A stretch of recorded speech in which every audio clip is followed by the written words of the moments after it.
सुप्रभात बच्चों। आज हम क्षितिज भाग 2 में राम वृक्ष बेणीपुरी जी द्वारा रचित पाठ बाल गोविंद भगत का को पढ़ेंगे। तो सबसे पहले लेखक परिचय। राम वृक्ष बेणीपुरी जी का जन्म बिहार के मुजफ्फरपुर जिले के बेणीपुर गांव में सन 1899 में हुआ।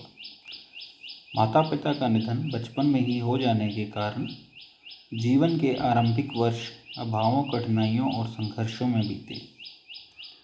10वीं तक की शिक्षा प्राप्त करने के बाद वे सन 1920 में राष्ट्रीय स्वाधीनता आंदोलन में सक्रिय रूप से जुड़ गए। कई बार जेल भी गए। उनका देहवासन सन 1968 में हुआ। 15 वर्ष की अवस्था में राम बेणीपुरी जी की रचनाएं पत्र पत्रिकाओं में छपने लगी थी। वे बेहद प्रतिभाशाली पत्रकार थे। उन्होंने अनेक दैनिक, साप्ताहिक तथा मासिक पत्र पत्रिकाओं का संपादन किया, जिनमें तरुण भारत, किसान मित्र, बालक, युवक, योगी, जनता, जनवाणी और नई धारा उल्लेखनीय हैं। गद्य की विभिन्न विधाओं में उनके लेखन को व्यापक प्रतिष्ठा मिली। उनका पूरा साहित्य बेणीपुरी रचनावली के 8 खंडों में प्रकाशित है। उनकी रचना यात्रा के महत्वपूर्ण पड़ाव हैं पतितों के देश में, उपन्यास, चिता के फूल, कहानी, आम्रपाली, नाटक, माटी की मूर्तें, रेखाचित्र, पैरों में पंख बांधकर, यात्रा वृत्तांत, जंजीरें और दीवारें, संस्मरण आदि। उनकी रचनाओं में स्वाधीनता की चेतना, मनुष्य की चिंता और इतिहास की युग अनुरूप व्याख्या है। विशिष्ट शैलीकार होने के कारण उन्हें कलम का जादूगर भी कहा जाता है। तो यह था राम वृक्ष बेणीपुरी जी का जीवन परिचय। अब आइए पाठ के संबंध में कुछ पढ़ते हैं। बाल गोविंद भगत। रेखाचित्र के माध्यम से लेखक ने एक ऐसे विलक्षण चरित्र का उद्घाटन किया है जो मनुष्यता, लोक संस्कृति और सामूहिक चेतना का प्रतीक है। वेशभूषा या बाह्य अनुष्ठानों से कोई सन्यासी नहीं होता। सन्यास का आधार जीवन के मानवीय सरोकार होते हैं। अर्थात पाठ में बताया गया है कि केवल सन्यासियों जैसे कपड़े पहनने से कोई सन्यासी नहीं बन जाता। उसके जीवन मूल्य भी उनके अनुसार होने चाहिए। बाल गोविंद भगत इसी आधार पर लेखक को सन्यासी लगते हैं। यह पाठ सामाजिक रूढ़ियों पर ही प्रहार करता है। इस रेखाचित्र की एक विशेषता यह है कि बाल गोविंद भगत के माध्यम से ग्रामीण जीवन की सजीव झांकी देखने को मिलती है। तो सबसे पहले मैं आपको बता दूं कि रेखाचित्र क्या होता है। रेखाचित्र एक ऐसी विधा या रचना है जिसमें शब्द चित्रों के माध्यम से किसी व्यक्ति के व्यक्तित्व के बारे में बताया जाता है तथा उसके बारे में इस तरह से बताया जाता है कि जैसे गोल चेहरा, लाल काली आँखें, घुंघराले बाल आदि, तथा हम यह महसूस करते हैं कि वह हमारे ही समक्ष है। वह व्यक्ति लेखक का कोई मित्र भी हो सकता है या उसके से प्रभावित कोई व्यक्ति भी हो सकता है। तो आइए पाठ शुरू करते हैं। बाल गोविंद भगत। तो पाठ को मैं आपको पूरा ना पढ़ाकर सार रूप में समझाऊंगा। आप अपनी पुस्तक से इसे पूरा पढ़ लीजिएगा।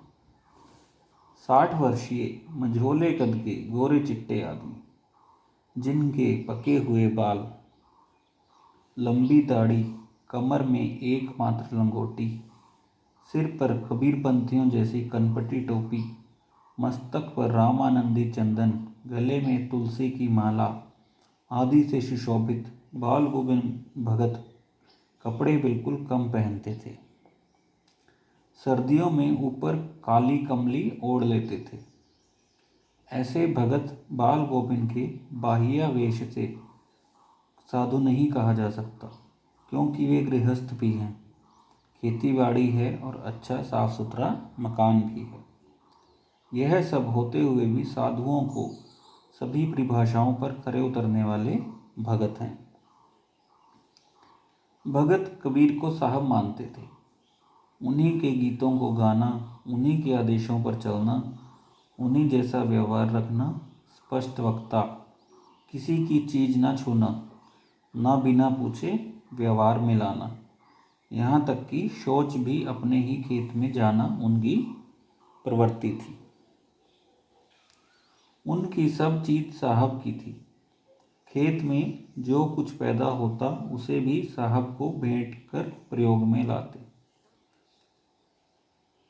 लेखक उनके कंठ से कबीर के पदों को सुनकर मुग्ध हो जाता है। आषाढ़ में वर्षा होने पर समूचा गांव खेतों में है। बच्चे पानी भरे खेतों में उछल रहे हैं। औरतें कलेवा लिए मेड़ पर बैठी हैं। आसमान में बादल हैं। ठंडी हवा चल रही है। इसी समय अपने खेत में धान की रोपाई कर रहे भगत के कंठ से फूटता स्वर कान में पड़ता है तो बच्चे झूम उठते हैं। औरतों के होंठ कांप उठते हैं। हलवाहों के पैर ताल से उठने लगते हैं। हलवाई अर्थात हल चलाने वाले किसान। रुपाई करने वालों की उंगलियां एक क्रम में थिरकने लगती हैं। बाल गोविंद भगत के संगीत का ऐसा ही जादू है। बादलों से भरा आकाश और अंधेरे में भगत का संगीत चौंका देता था। सब सो रहे होते थे और भगत का संगीत जाग रहा होता था। उनका संगीत सोए हुए मुँह को जगा देता था। उनका संगीत अंधेरे में अकस्मात कूद उठने वाली बिजली की तरह चौंका देता था। तेरी गठरी में लागा चोर मुसाफिर जाग जरा। कार्तिक आते ही उनकी प्रभातियां शुरू हो जाती जो फागुन तक चलती थी।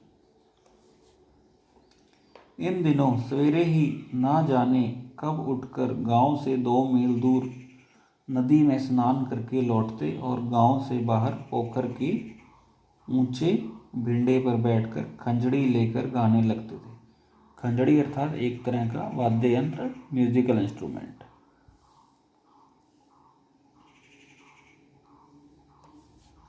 एक दिन लेखक भी वहां खींचा चला गया और उसने देखा कि दांत किटकिटाने वाली सर्दी की भोर में काली कमली ओढ़े भगत खंजड़ी लिए चटाई पर बैठे हैं। लेखक ने देखा कि खंजड़ी पर उनकी उंगलियां बराबर चल रही हैं। गाते गाते इतने मस्त हो जाते कि कमली सिर से नीचे खिसक जाती। लेखक कँपा रहा था किंतु भगत के मस्तक पर श्रम बिंदु चमक पड़ते थे।